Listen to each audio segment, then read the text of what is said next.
नमस्कार दोस्तों। सातवें भाव पर नौ ग्रहों का प्रभाव और वैवाहिक सुख। जैसा कि आपको विदित है कि सातवां घर विवाह से संबंधित होता है। सातवें घर से विवाह का विचार किया जाता है, पति या पत्नी का विचार किया जाता है, पति पत्नी का स्वभाव कैसा होगा, वैवाहिक सुख उनके जीवन में किस तरीके का रहेगा, इन सब बातों का विचार सातवें भाव से किया जाता है।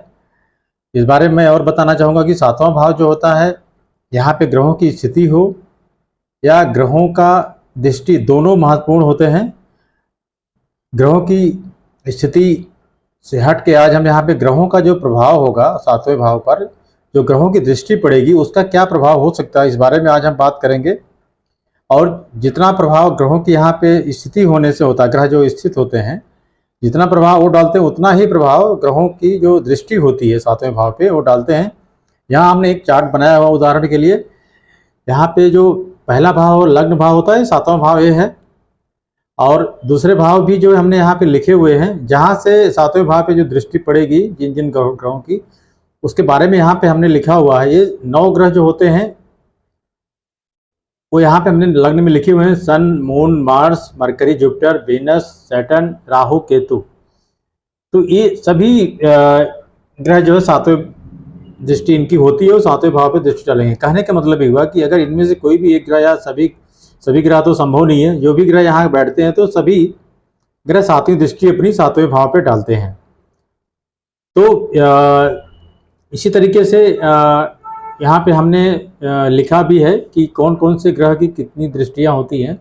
यहाँ पे सूर्य की एक दृष्टि होती है, सातवीं दृष्टि होती है। मतलब जहाँ से बैठता है वहाँ पे सूर्य 180 डिग्री में देखता है, अगेंस्ट में सामने देखता है। मून जो होता है वो भी सातवीं दृष्टि इनकी होती है, ये भी 180 डिग्री पर देखते हैं।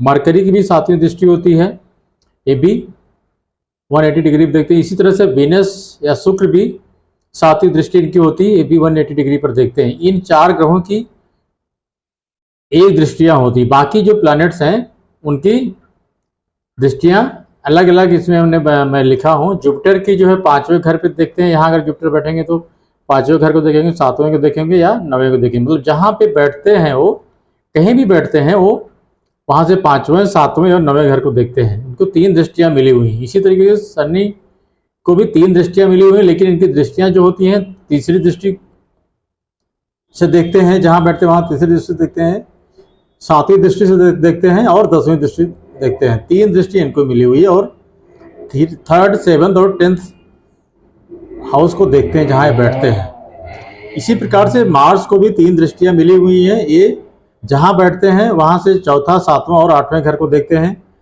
जैसे मार्स यहाँ बैठे हुए हैं तो 1, 2, 3, 4 यहाँ देखेंगे, 7वां घर ये है यहाँ देखेंगे और 8वां घर है यहाँ देखेंगे। इसी प्रकार राहु केतु को भी 3-3 दृष्टियां मिली हुई हैं। बृहस्पति के जैसे इनको भी 3 दृष्टि मिली हुई और ये भी 5, 7, 9 जहाँ बैठते हैं वहाँ से 5वीं दृष्टि, 7वीं दृष्टि और 9वीं दृष्टि देखते हैं, भाव पर दृष्टिपात करते हैं। तो ये जान लेना बहुत जरूरी था। उसके अलावा अब यहाँ पे हम ग्रहों के बारे में बात कर लेते हैं। यहाँ पे जो है 2 कैटेगरी के ग्रह होते हैं। पहला है पाप ग्रह होते हैं, जिनको सूर्य, मंगल, शनि, राहु, केतु की कैटेगरी में रखा जा सकता है।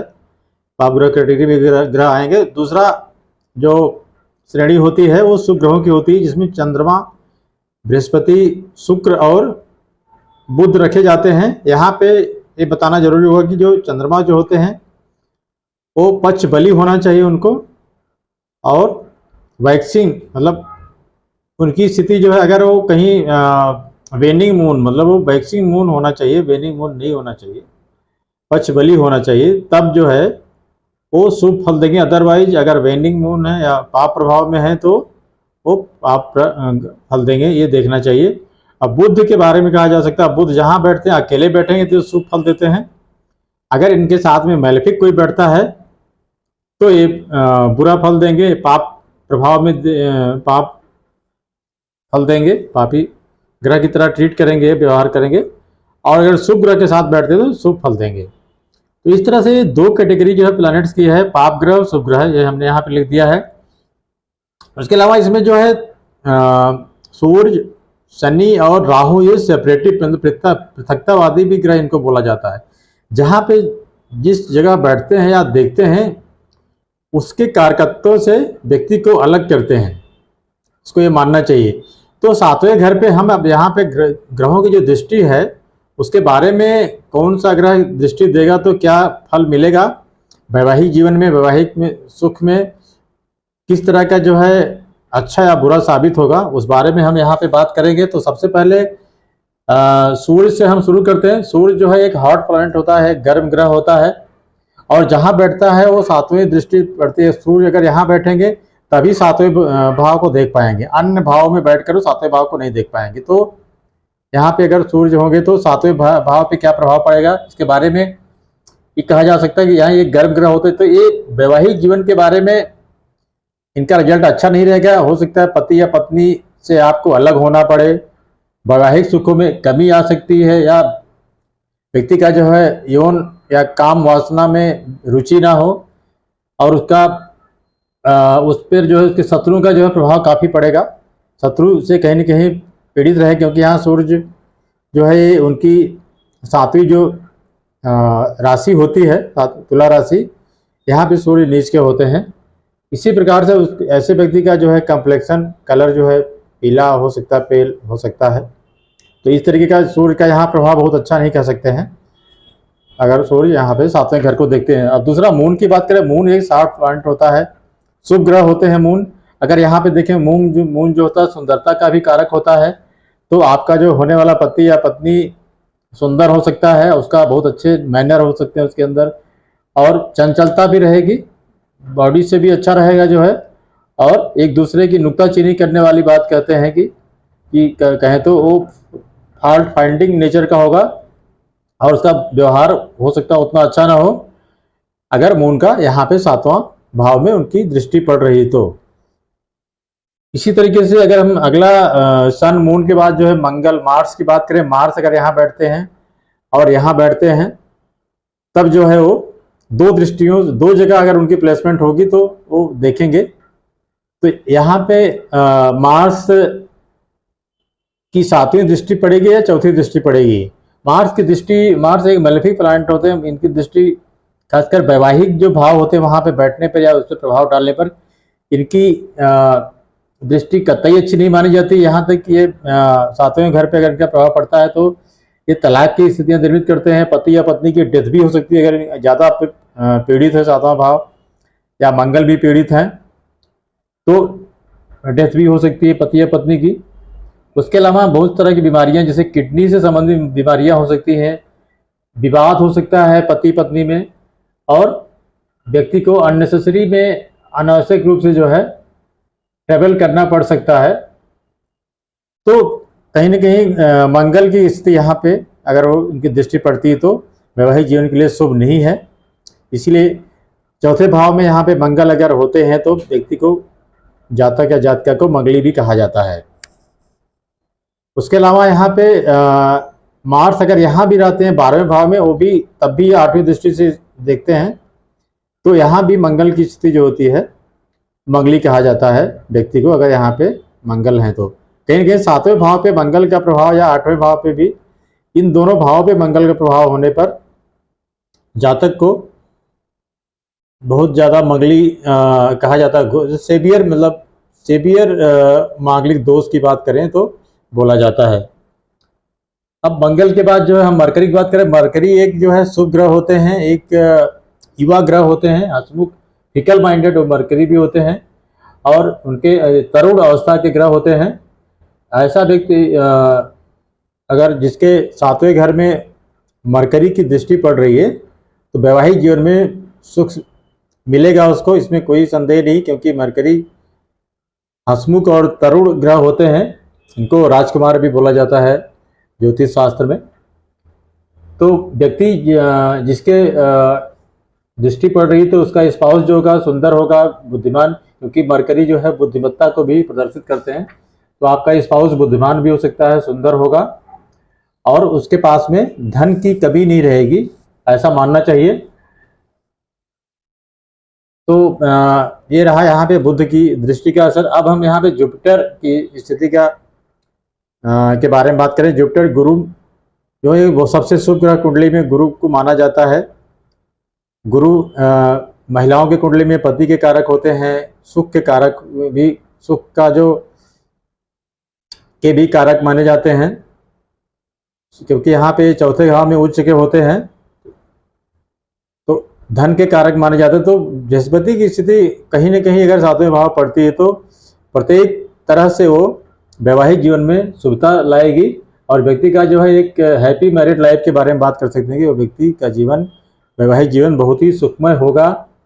उसके पास उसके अच्छी संतानें भी होंगी, योग्य संतानें होंगी और वो व्यापार में भी अच्छा कर सकता है। और सातों घर चूंकि पहले से जस्ट अपोजिट है तो ऐसे व्यक्ति को फेम भी मिलती है, क्योंकि यहाँ पे बृहस्पति अपनी शुभता देते हैं। और बृहस्पति यहाँ पे प्रथम भाव से देखेंगे सातवें घर को, तीसरे भाव से देखेंगे और नौवें भाव से देखेंगे। तो इन तीनों स्थानों में बैठकर बृहस्पति सातवें भाव को देखेंगे तो कहीं न कहीं इनका प्रभाव सातवें भाव पे काफी अच्छा माना जाता है। बहुत सारे दोषों को दूर करते हैं बृहस्पति घर सातवें भाव को देखते हैं। लेकिन इस बारे में मैं बार बार जो ज्योतिष शास्त्र में बताया जाता है कि बृहस्पति की दृष्टि अगर सातवें भाव पे पड़ती है और व्यक्ति मंगली है तो मंगल दोष खत्म हो जाता है। तो ऐसा नहीं मानना चाहिए। व्यवहार में जो व्यवहारिक रूप से जो कुंडलियां देखी जाती हैं या हमने भी देखा, जो हमने पढ़ा है, उसमें पाया है कि जो है बृहस्पति मंगल दोष को निरस्त नहीं करते हैं। तो इस तरह का कोई भी कंफ्यूजन नहीं पालना चाहिए मन में। तो बृहस्पति की स्थिति यहाँ पे हो गई। अब हम वीनस की बात करेंगे। शुक्र जो होते हैं, शुक्र मूलतः जो है कालपुरुष की कुंडली में सातवें भाव के कारक होते हैं, क्योंकि यहाँ पे उनकी राशि जो तुला होती है यहाँ पे स्थित होती है पहला से, और सातवां भाव तुला के स्वामी जो है शुक्र होते हैं। तो शुक्र अगर यहाँ स्थित होंगे तो व्यक्ति का एक वैवाहिक जीवन जो होगा सुखमय रहेगा, संतान सुख उसको प्राप्त होगा और उसको व्यापार में भी सफलता मिल सकती है और व्यक्ति बुद्धिमान भी होगा। और इनका जो है हर तरीके से जो है माना जा सकता है, अगर शुक्र की स्थिति अच्छी है तो व्यक्ति का वैवाहिक और व्यापारिक जीवन में हर तरह से सुख रहेगा और आर्थिक रूप से भी वो व्यक्ति उन्नति करेगा। अब हम यहाँ पे शनि की बात करें। शनि जो है एक मैलेफिक प्लैनेट होते हैं। शनि यहाँ पे पहली भाव में बैठकर देख सकते हैं, पांचवें भाव से देखेंगे तीसरी दृष्टि से, यहाँ से सातवीं दृष्टि से देखेंगे, पांचवें भाव में 1 2 3 तीसरी दृष्टि से देखेंगे और 10वें भाव में 10वीं दृष्टि से सातवें घर को देखेंगे। मतलब यहाँ भी शनि का 3 जगहों से बैठकर जो है सातवें भाव को देख सकते हैं। तो शनि का दायरा कहीं ना कहीं ज्यादा रहेगा। शनि जो कि एक पापी ग्रह होते हैं, तो यहाँ पे उनका अगर किसी भी तरीके की दृष्टि पड़ रही तो एक तो मैरिज में डिले होता है। आपने देखा होगा अक्सर जो है मैरिज में बहुत बड़ा कारण डिले का शनि की दृष्टि सातवें भाव पे होना होती है। मैं स्थिति की बात नहीं कर रहा हूँ, स्थिति में भी स्थितियाँ अलग होती हैं। तो शनि यहाँ पे जो है व्यक्ति का विवाह में विलंब कर सकते हैं। अगर ज़्यादा स्थिति खराब है तो पति या पत्नी की डेथ भी हो सकती है, उसको वात संबंधी बीमारियां हो सकती है, खून की कमी हो सकती है और डायरिया इत्यादि बीमारियां हो सकती हैं, क्योंकि शनि एक मैलेफिक प्लैनेट होते हैं और जहां बैठते हैं उससे व्यक्ति को अलग करते हैं। तो यहाँ पे तलाक या स्पाउस से व्यक्ति को अलग भी कर सकते हैं। वो ऐसी स्थितियां शनि यहाँ पे देते हैं।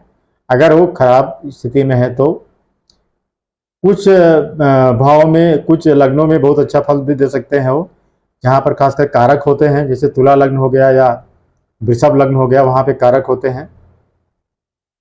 तो ये रहा शनि का यहाँ पे दृष्टि अगर होगी तो उनके जो फल होंगे उसके बारे में बात की। अब राहु और केतु की बात करें तो राहु जो है पहले भाव में बैठेंगे सातवीं दृष्टि से यहाँ देखेंगे, फिर तीसरे भाव में बैठकर पांचवी दृष्टि से देखेंगे, 1 2 3 4 5 यहाँ बैठकर पांचवी दृष्टि से यहाँ देख रहे हैं।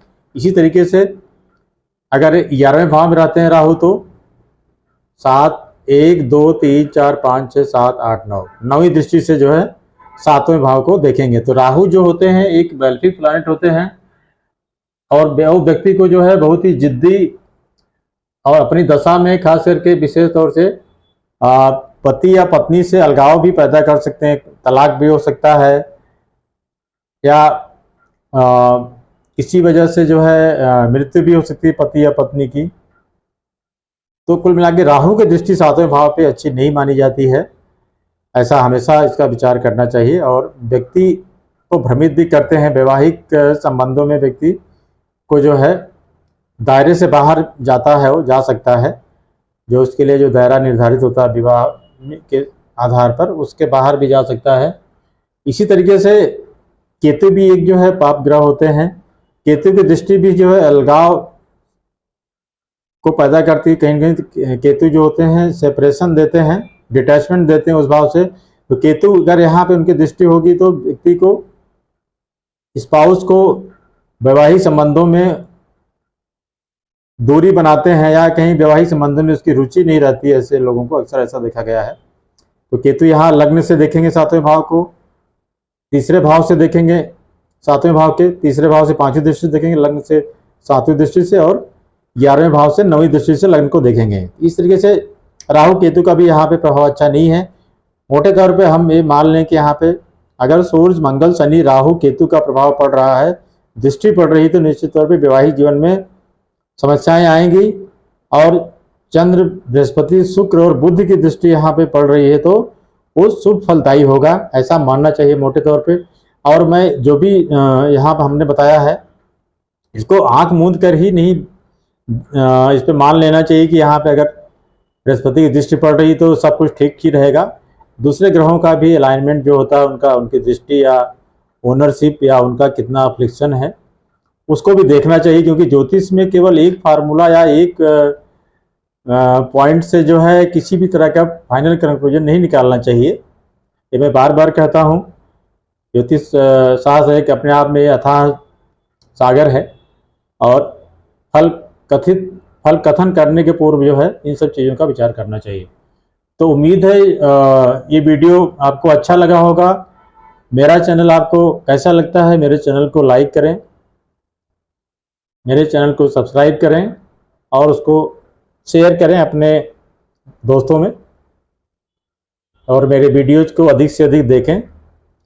आप सभी का मेरा वीडियो देखने के लिए बहुत बहुत धन्यवाद। नमस्कार।